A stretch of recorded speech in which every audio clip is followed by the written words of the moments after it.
Hello, and welcome back to Wonderland Asylum. We're back today with issue 96, the Hachette Partworks release of Titanic, the ship, the legend. Okay, so what's in the magazine? First of all is an article on the Cedric, which was the second of the big four, and it was an even grander than the other one. And there is some of the captain's log. And that was a storm like the one that struck the Cedric in March of 1905. Doesn't look nice. And then obviously there was its service during the war. Nice artist's rendering there.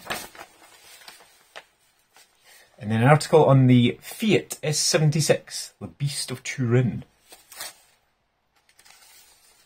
Again, I do like cars as well, but not quite as much as I like ships. And that's us on to the instructions, so slightly more to do today. But without further ado, let's have a look in the box. Okay, so in today's box, we have IP screws. We have even more IP screws. And we have IM screws. I think they've accidentally given me... Oh no, there are meant to be 20 of them. Oof. I was going to say, I think they've given me 2 bags by mistake, but nope, apparently that's right. And then here is the next section of the keel, which is back to being metal again. Sure, whatever. So the first thing we're doing is bringing over the plastic bit from last time. Okay, I'll stop talking about the plastic bit. And we are fixing this section to there. And we're getting 3 of the supplied IP screws.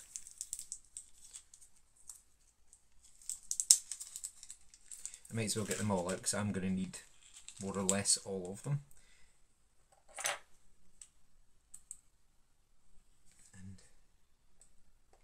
Screwing this into place. Now, unlike some of the Hull PCs, that went in really, really nicely. Some of them have been a bit more of a struggle. But that's because we're screwing straight into plastic rather than metal. So for all people complained about it being plastic, it does make it a lot easier to screw into.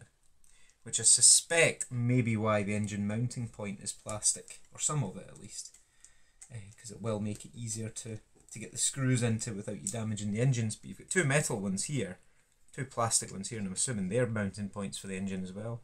So yeah, but that's those 3 in place. And before we go any further and bring the hull over, because I need to move a couple of bits here, you can see that there's a slight difference, but it's not really noticeable in colour. You can't really tell. So yeah, they've done well as far as that's concerned, because I thought it would be difficult for them to colour match the plastic bit with the metal, but no, it looks not too bad at all. So yeah, well done Hachette for that. But the next thing we need to do is bring over big, massive, chunky hull. And again, it tells you to turn it upside down. I would rather not, if at all possible, because I always leave the forecastle deck kind of in place. So, if I can get these screw holes to all line up, yeah, that's fine. It's all sitting in perfectly well without me turning it upside down. So that's good. But the first thing I'll do is put in the metal ones, which are the IM screws, and they're going right at the stern here. Okay, so if I move this slightly that way, you may be able to see better kind of what I'm doing. If not, I do apologise, because the size the hull's getting. This is one of the reasons I say I moved my modelling room or my office about a little bit, was so it was easier to kind of get the big hull in. Because I remember struggling with Bismarck and I wasn't filming it to the same standard. as I'm trying to do this one. That's the first one in. And actually these ones go in quite nicely too, so can't really complain. And the next one going in directly across from it, or actually I'll do the very back corner.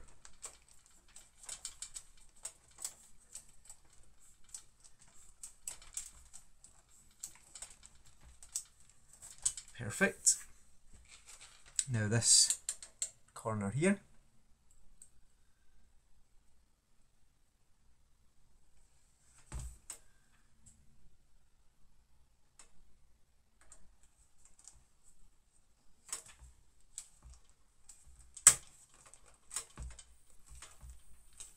Screwed in nice and tight, and again, as we say, there's nothing there to join these bits on as yet, so that's still kind of flappy, but other than that, this is really stiffening the hull up. Now what I'm going to do is extend my screwdriver out for this one, make it a bit easier on myself.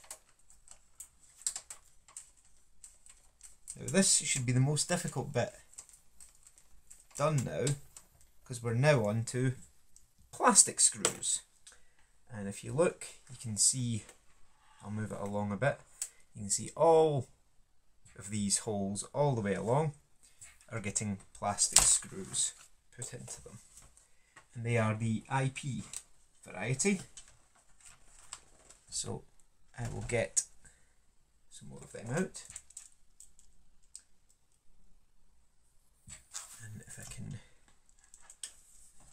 I will use my hand to lift the hull up a little bit so you can kind of A, see better what I'm doing, but also B, it gives it a bit of support from the underneath, and I'm not relying on the screws to pull the two sections together, because I've mentioned to you before, I don't like doing that. I don't like relying on the torque of screws going in, particularly to plastic, to pull two pieces together, because you do run the risk of stripping the hole out.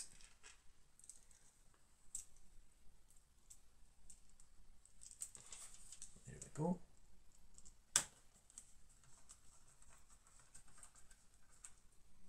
So what I'll do is I'll do all of this side so you can see where the screws are going. There's no point in me trying to do this side on camera because you're not going to be able to see anything. So as I say, I'll do all of these ones.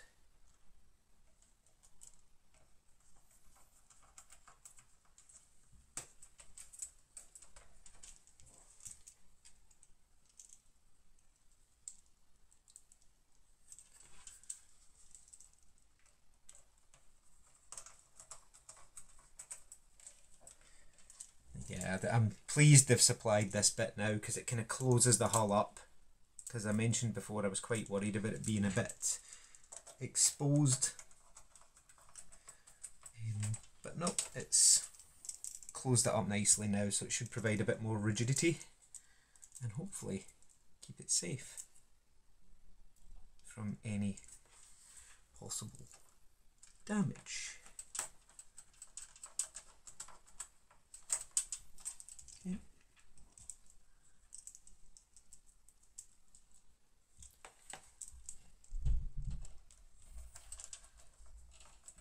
No problem. So you can see what I'm doing. There's two more to do.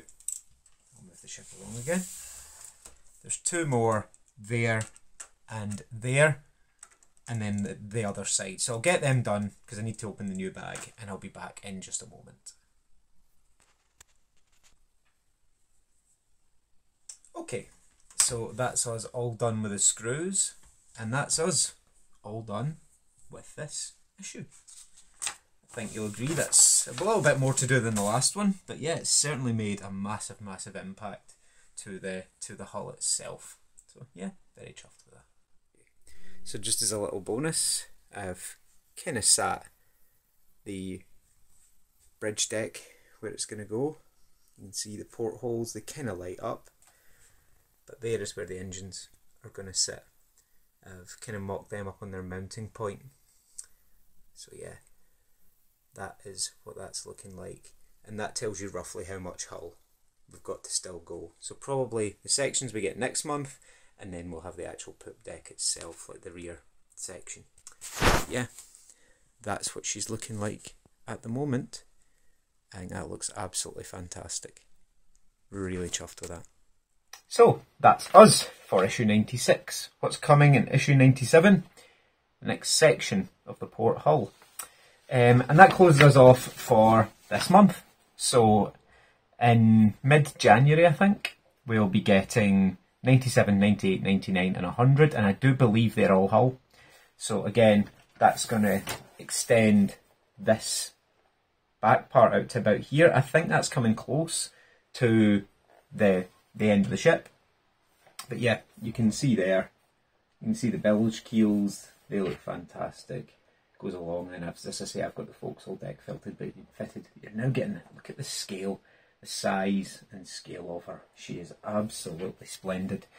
Blown away, delighted. I know it hasn't grown any, but having that middle section and now just, yeah, it looks fantastic.